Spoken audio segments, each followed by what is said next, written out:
Your nervous system is probably overstimulated like mine. And so having these rituals will help you feel so much more grounded and help you build a true solid foundation for a really, really good day.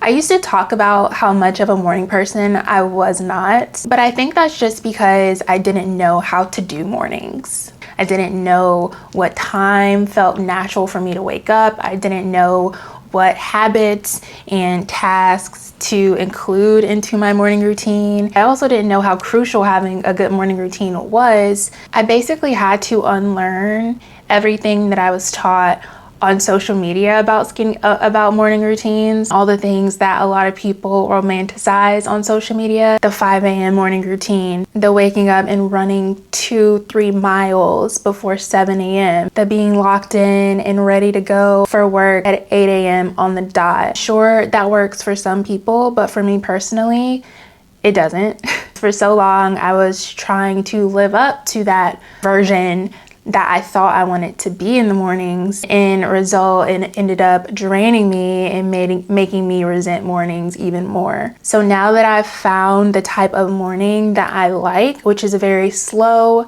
intentional, quiet morning, I now understand what it means to be a morning person. I don't dread mornings as much as I used to. The hardest part is always waking up. The hardest part is always initially turning off your alarm and stepping foot out of bed and not hitting snooze and rolling over.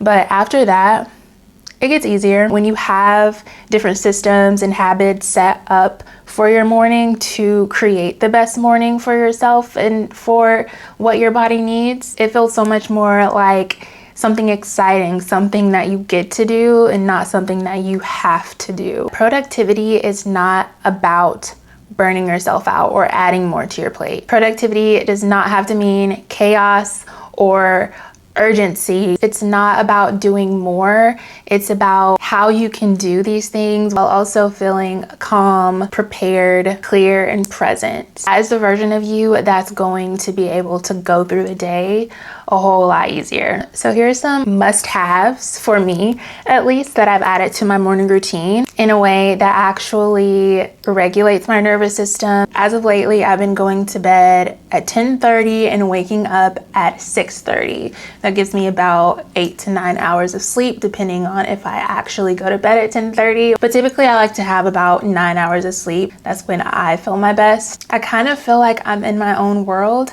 I like to start really, really slow. So I don't jump out of bed and immediately start going. I have to take it slow. I usually put on my warm hoodie and I'll just sit in the dark and really allow my body to wake up. Waking up at 6:30 has given me the ability to really take as long as I want. Typically, I don't fully get out of bed until like 7, I would say.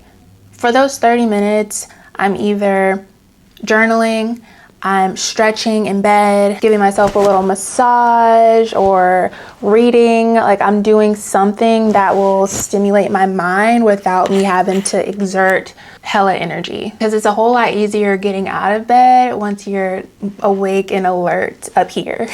Mind you, at this time, I do not check my phone. I don't check my phone until like 8:30 or 9 o'clock. I give myself the entire morning just muting the noise. One thing that's been really, really huge for my nervous system is stretching. I've been watching a lot of yoga stretching videos on YouTube, specifically yin yoga for somatic movement and nervous system regulation. I've been really, really into that. So I typically do like a 20 to 30 minute stretch. It feels amazing. I don't know about y'all, but I wake up feeling so stiff. A lot of times I'll have pain or soreness. I also hold a lot of tension in my shoulder, neck, and chest and like upper back area. Stretching helps to release that tension so I'm not walking like with shoulders up or my chest tight all day. Another thing that I have to have in my morning routine is slow self-care. Now, I'm very cautious about the things that I do in the morning because I don't want to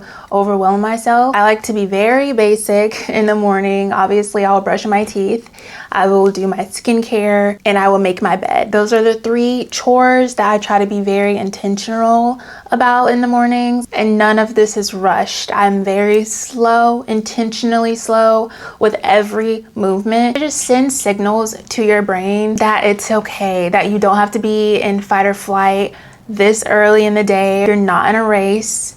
You can slow down, you can take deep breaths, and you can actually enjoy these mundane moments. I like to treat these moments like they are small little rituals that I get to sprinkle in my morning and not chores. Getting fresh air and going on a walk is another crucial thing that makes me feel so much better in the morning. I could be in the worst mood, but if I get outside and go for at least a 10-minute walk, I feel so much lighter when I get back. It's been really cold outside lately, so I don't enjoy it as much as I usually do, but I'll make sure I snuggle up. I will most definitely get outside at some point. I'll listen to a podcast or lo-fi jazz music, or sometimes I'll even just walk in silence. It grounds me, it regulates my mood, it clears any fog. Movement without pressure, presence without distraction. It's such a good tool. Fueling my body and my breakfast is another thing that I've been very intentional about in the morning. I used to not be a breakfast person, and I'm still really not a breakfast person. I don't wake up hungry. I wish I did, but I don't naturally get hungry until around like 11 noon. So I used to honestly skip breakfast entirely, but I feel so much better when I have fueled my body, whether I'm working out or not. Just eating something, whether big or small, usually it's small, it does wonders for my energy, it does wonders for my mood. I'll usually eat breakfast and then take my supplements. I drink water first thing in the morning. I try not to drink coffee on an empty stomach first thing in the morning. Lately, I've been switching out my coffee for green tea. I have not completely cut out coffee though. I do love my coffee every now and then. As far as vitamins, I take a prebiotic and a probiotic, a multivitamin, B complex, fish oil, and vitamin D.